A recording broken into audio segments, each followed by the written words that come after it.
Alright, hey guys, welcome back to the channel.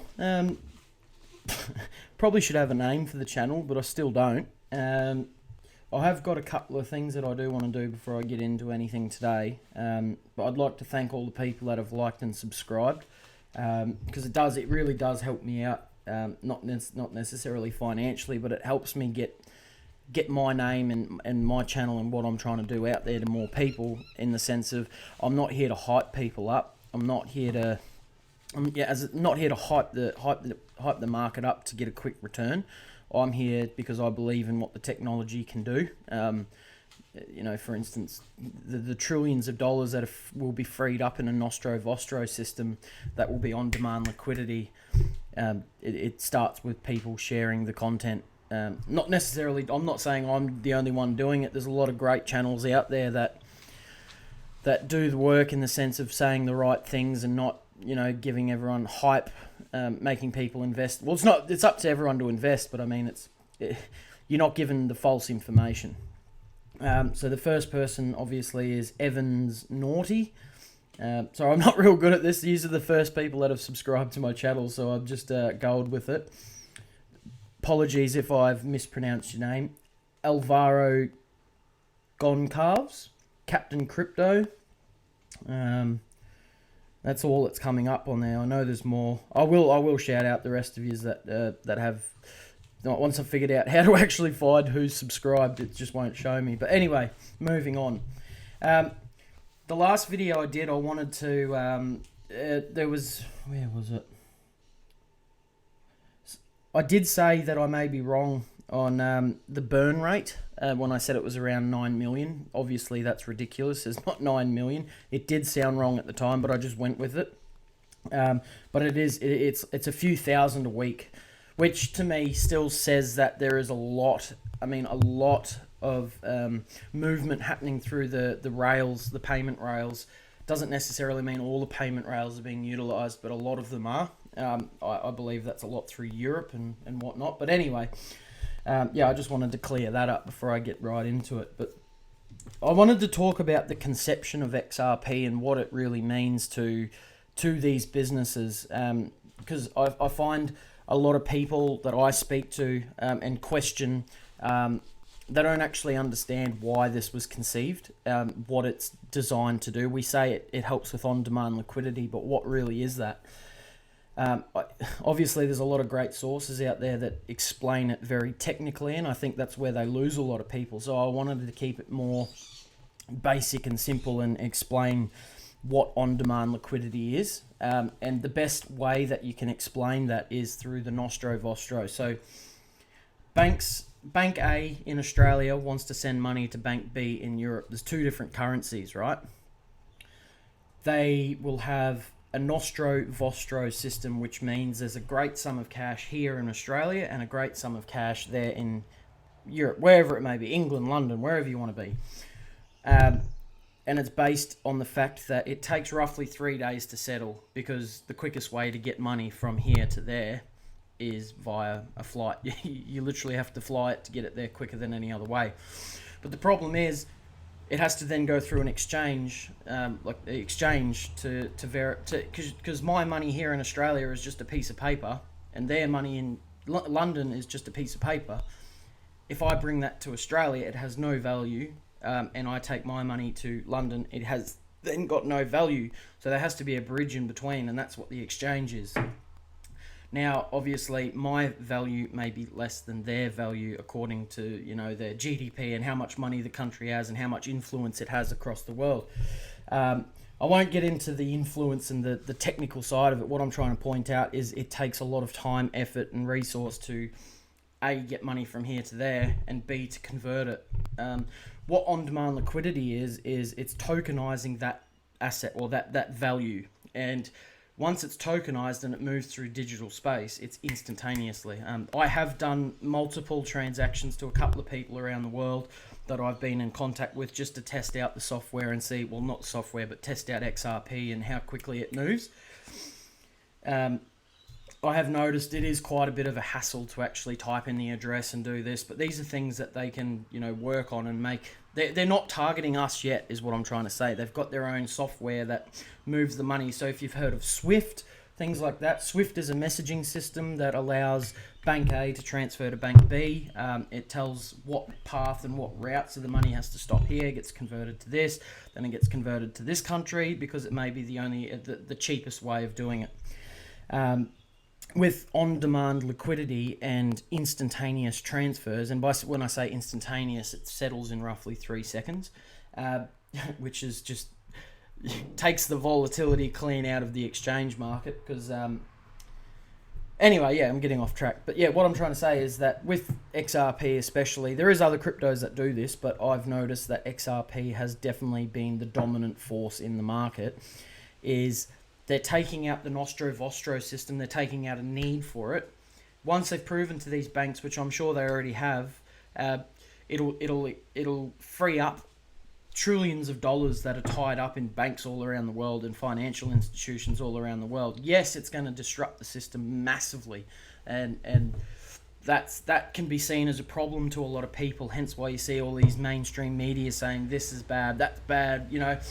We're starting to see the turning point now where these, Brad Garlinghouse and all of these, companies are coming out and saying, look what we can do in terms of instantaneous transfers, but there's still going to be the fear factor. We've got to prove there's trust in it, and that's where I think we're at the moment.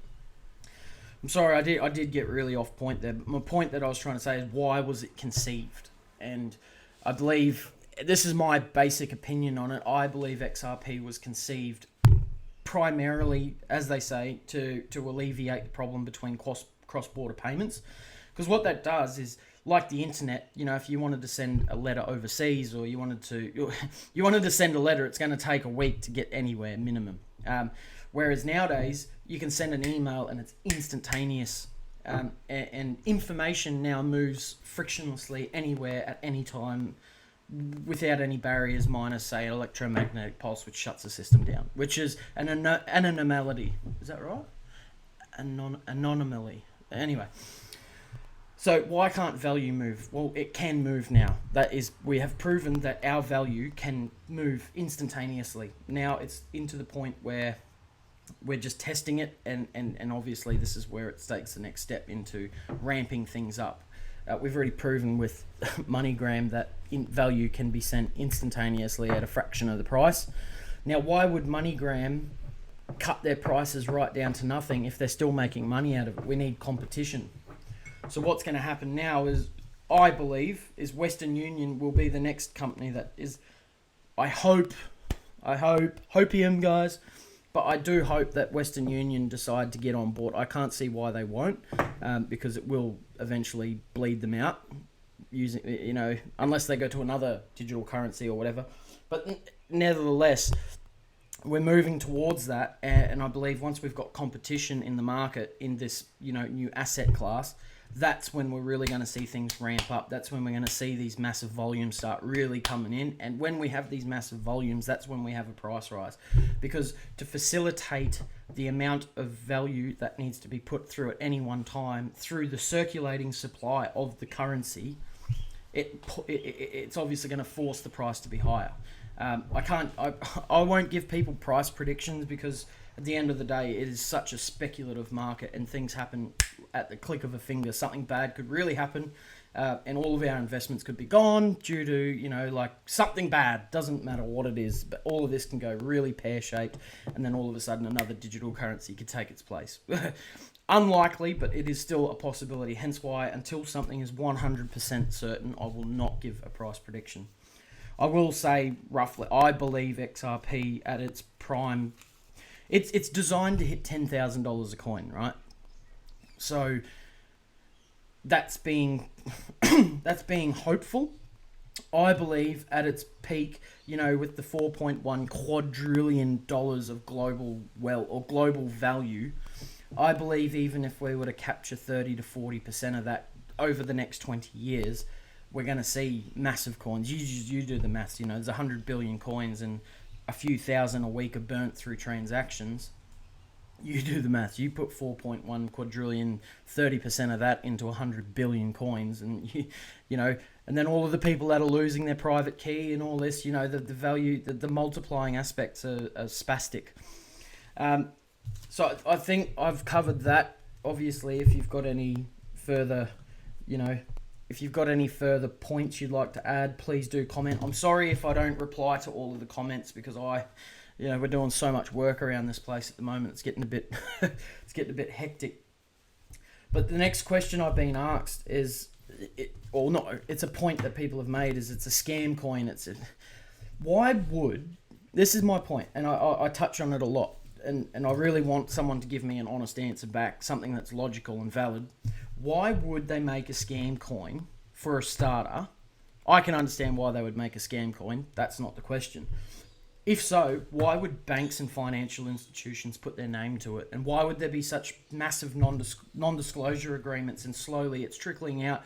Why would MoneyGram, of all companies, especially not as big as Western Union, put their name next to something that can deliberately and quickly tarnish their name, like instantly? If it was to come out and say XRP is a scam, why would MoneyGram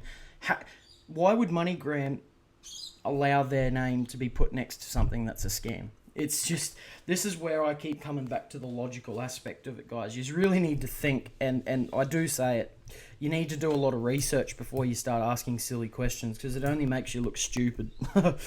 I'm not here to slander people, but before you go and ask questions like it's a scam coin, why is it a scam coin, or, you know, think about what you're saying. And obviously, if you've got a question to ask, do the research on it on yourself, and then you'll get the answer, right? A lot of people say that Ripple have dragged the chain. I'm not going to go pointing out people's names on this, but Ripple has dragged the chain, has been a common thing in that sense. They've kicked their heels in the sand and dragged it along. I like to think these things take time, right? If you look at it over the 7 or 8 years, I don't know the exact time that this has been around for. I know in 1986 or something, they actually developed the patent for it. That's a long time, but now we're only just starting to get into the age where we have the hardware and the software to start supporting these transactions. So I don't see it as they've dragged the chain. What I see them doing is, especially humanity, if you look at anything we've ever done, we have a really big track record of a lot of failure, right? I see the digital age as a time where it's imperative that we be successful from the get-go. I see it as something that is so critical that if at any point this was to fail, and we've got $4.1 quadrillion worth of wealth invested into this thing, and it was to fail, there's no going back from that, guys. Do you know what happens at that point? We go pretty much to the Stone Age instantaneously. And if we go back to the Stone Age, all of the time that it's taken us to develop, upgrade, medicines, everything goes offline because money or value, once that's lost, we're back sticks and stones, guys. No one's going to work for one another until we've got value to give. And this is the problem. A lot of people seem to think, I want it now, I want it now, I want it now. But look at the back-breaking work that's going into testing these things, right? And once they're tested, they have to be tested again, and then again, and then again, and then again. And only after maybe 2,000 or 3,000 tests per person, per product, per transaction, only then they might even consider the idea that this might be good. So I don't think they've dragged their feet in the sand at all. I think they're moving really quickly, considering where we are right now and the public news that we're seeing. I think it's massive. And I think people just really need to have a bit of patience and a bit of forward thinking and think outside the box as to where we're heading with this thing, guys. The people that want this to happen really quick are so naive, and they're just greedy, right? They're just people that want it now. They miss the Bitcoin. They want, I want to get fucking rich. All right, you're rich now, and then the system collapses. Then what? Huh? Then what? Tell me that. What happens when the system fails and all of your riches are gone? Tokenized, gone. Then what? You know, so just chill out, guys. just think where we're heading with this thing. We're in a no-brainer right now, guys. We've got the technology, we've got the software, we've got the best company promoting the product, promoting the services. We're seeing the slow trickle transition into it. Let's just be happy with that.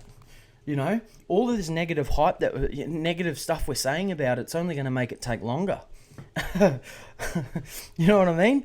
So just think, and that's sort of where I want to leave it, guys, is, you know, reliability, trust, and a proven track record, and the need for a product just is the only reason that this is going to happen.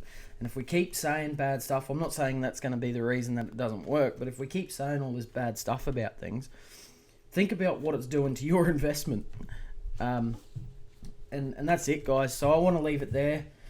I do want to make another point, obviously, because me on this, I'm happy to invest my time doing this. I'm happy to invest my time to research, and I'm happy to do all of this.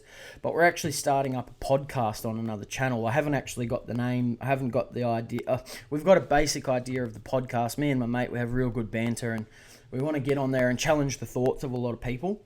We don't want to just drop some basic content and... The idea is to challenge people's thoughts. We want to involve a bit of humor, but more importantly, we want to get it out there, because that will be our money maker, and that will be what allows us to keep providing content, keep diving deep into these things. And eventually I want to get to the point where I can actually ask the real questions to the real people, but I can't do that until I've got, a bit of fat to play with, But yeah, I want to get my channel out there, so I want people to sort of get on my side here and support that channel too. We'll have it up and running, and we should have our first podcast on Monday of next week, and it will be more towards the first topic we're going to do is, do doctors party harder than the normal person? And we've got some pretty cool stuff covered up for it, and it's pretty off the cusp, but we do potentially have a doctor that will come onto the podcast and explain some of their stories. And yeah, so anyway, if you can, give us a like and a subscribe, and thank you so much, guys, for watching this channel. It means a lot to me that, I try to keep it as real as possible, maybe a little bit of hype because I see where it's going, but I don't want to give everyone hopium.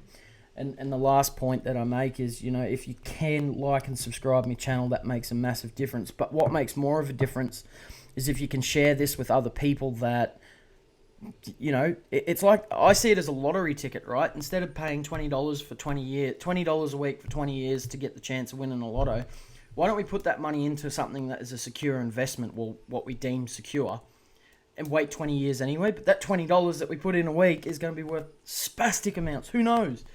But if we can get this out there, and you can show some people, show some friends, any criticism I'm really open to. I want to provide the best content I can. But yeah, anything anyone has to say, please comment, send me a message. I don't care. And I'll try my best to get around to as many people as possible. But yeah, as I said, thanks guys, and look, have a lovely day, and I'll bring you more content when I'm done the research. All right, see you guys. Bye.